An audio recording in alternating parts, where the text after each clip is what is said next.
Estamos con Agustín Juncal en este programa de especiales que Defogón está realizando con este sociólogo sobre la historia de la reforma agraria en el Uruguay. Buenas tardes, Agustín. ¿Qué nos tenés preparado para esta sesión? Hola Roberto, ¿cómo te va? Bueno, hoy un poco la idea era continuar y más bien culminar estos debates de la década de 1940 que culminan con la creación del Instituto Nacional de Colonización, sancionada por ley en enero de 1948, y un poco repasar cuáles fueron los pasos que dieron como resultado de esta ley. Estuvimos viendo el capítulo anterior algunas de las propuestas legislativas que existieron en el Parlamento en la legislatura que va de 1943 a 1947. En especial estuvimos viendo una propuesta del vallismo, que hacía referencia a lo que se conoció como la vinca, pero también habían propuestas del Partido Socialista, el Partido Comunista, el Partido Nacional tiene una propuesta sobre arrendamiento, y también estuvimos viendo algunas propuestas de la Unión Cívica. O sea que prácticamente la mayoría de los partidos estaban presentando alguna propuesta para modificar esta situación del agro uruguayo. Entonces, ¿qué es lo que se va a establecer en 1944, o sea, en el medio de que están discutiendo esos proyectos? Se crea una comisión de reforma agraria en el Senado, que va a ser liderada por César Mayo Gutiérrez. Este senador va a tener un rol central en la articulación de los proyectos que están siendo divulgados y discutidos en algunos casos. Además, entonces, de esta comisión, que va a tener el objetivo de unificar esas propuestas y presentar un texto al Parlamento, por otro lado, se va a dar debates en la sociedad civil en lo que va a concluir en el Congreso de Colonización, el primer Congreso Nacional de Colonización, como se conoció en la época, que se celebró en Paysandú en mayo de 1945. Que se haya realizado en Paysandú ya también está dando es un indicador, o sea, Paysandú era uno de los departamentos que en ese momento tenía mayor área colonizada en Uruguay, a partir de lo que había sido y estaba haciendo en ese momento la labor de la sección Fomento Rural y Colonización del Banco Hipotecario. Bueno, ese congreso que se realiza entre el 19 de mayo y el 22 de mayo en Paysandú, tiene como presidente a César Mayo Gutiérrez, senador que dirigía esa comisión de reforma agraria en el Senado, pero que además tenía una doble condición porque era presidente de la Comisión Nacional de Fomento Rural, que era la principal organización gremial, que vimos en capítulos anteriores que se había creado en 1915 y que nucleaba a los productores familiares. Bueno, César Mayo Gutiérrez era el presidente. Entonces participaba, digamos que en esa doble condición. Pero este congreso, digamos, tiene un amplio conjunto de actores que están participando. Participan instituciones oficiales, o sea, bancos, ministerios, participan las distintas facultades de la Universidad de la República, participan organizaciones de maestros, asociaciones de estudiantes, la Asociación de Ingenieros Agrónomos, y después algunas gremiales, entre ellas la Asociación Rural y la Federación Rural, pero también están participando una organización que va a ser importante en esta época, que es la Confederación de Sindicatos Cristianos Agrícolas, que tenía mucha representación, sobre todo en departamentos del norte del país, Paysandú, Salto, Artigas, y estaba dirigida en buena medida por el padre Horacio Meriggi. Además también participa la Federación Agraria Nacional, que tenía algunos vínculos con el Partido Comunista, y bueno, allí lo que hay es un gran debate abierto sobre la colonización agraria. Se presentan trabajos,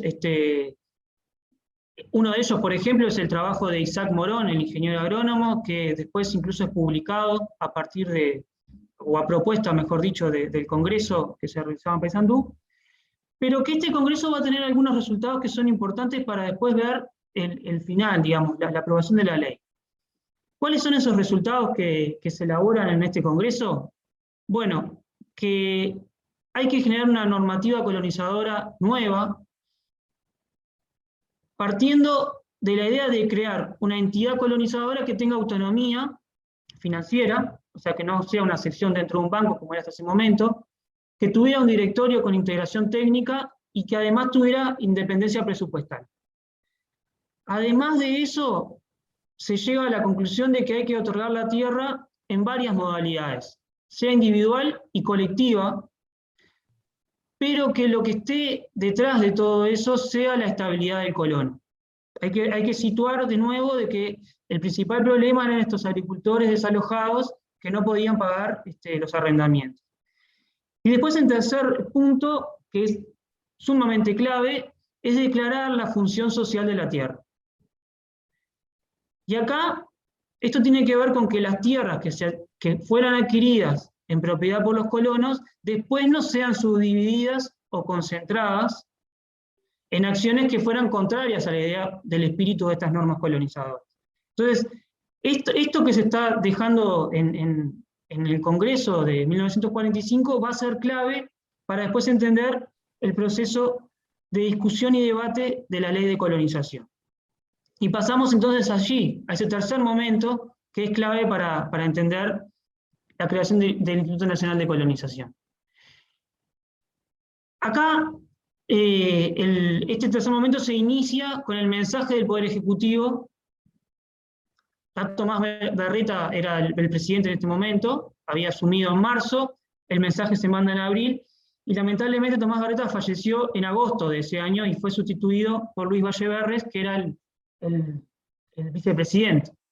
Bueno, se manda el proyecto, la Federación Rural se vuelve a manifestar en contra de la creación del Instituto Nacional de Colonización, lo hace en agosto de ese año, en un congreso, pero la discusión parlamentaria avanza, y sobre todo avanza porque hubo un acuerdo entre el vallismo, o sea, entre Luis Valleverres, que ya estaba como presidente, y Luis Alberto de Herrera. Este acuerdo, que no tenía necesariamente que ver con la creación del Instituto Nacional de Colonización, sino con otra discusión vinculada a los entes autónomos, bueno, garantiza los votos. Esto lo denuncia los sectores del Partido Nacional Independiente, que habían sido aliados de ese vallismo. Si uno repasa, por ejemplo, el diario El País, que digamos respondía al Partido Nacional Independiente, ahí puede ver las críticas a esos acuerdos, y en base a eso se aprueba, digamos, primero en el Senado el proyecto, y rápidamente pasa a la Cámara de Representantes, que digamos, aprueba en enero de ese año, en enero del año siguiente, mejor dicho, en 1948, el proyecto de ley. Para finalizar, ¿qué era lo que proponía? ¿En qué año son estos acuerdos entre Herrera y Valle? Esto es ahora no me acuerdo el mes, es en el segundo semestre de 1947.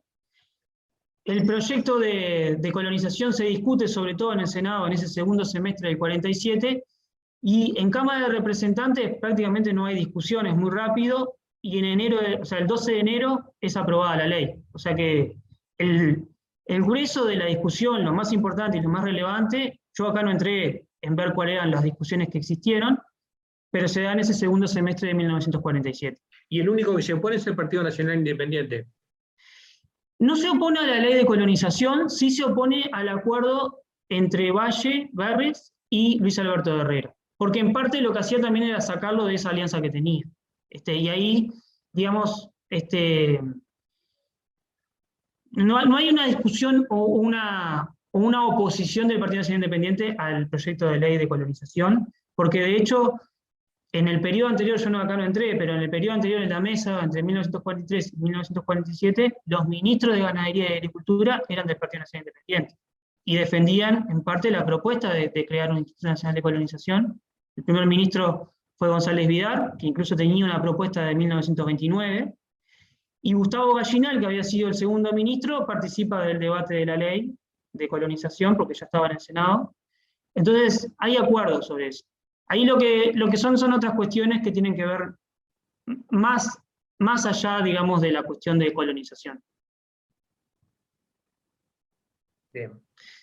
Pero digamos, con esto, lo que sí se crea un Instituto Nacional de Colonización que tiene cinco objetivos: subdividir la tierra, adecuar la explotación, aumentar la producción agropecuaria y tratar de erradicar y propender al beneficio y al bienestar del trabajador rural. Y sobre todo lo que hace es trasladar, crear un presupuesto de 20 millones de pesos, transferir las tierras que venían del banco hipotecario, que eran unas 200.000 más o menos, y crear un directorio con 5 miembros, que fue parte del debate de 1947 y 1948. Después, en el siguiente capítulo, podemos ingresar en los primeros años de colonización, cómo está integrado el directorio y cuáles son los resultados que tiene entre 1948 y 1958, que está regido por el neovallismo, digamos.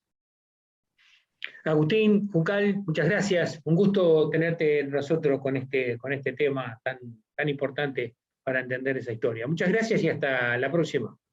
Bien, nos vemos en la próxima. Saludos.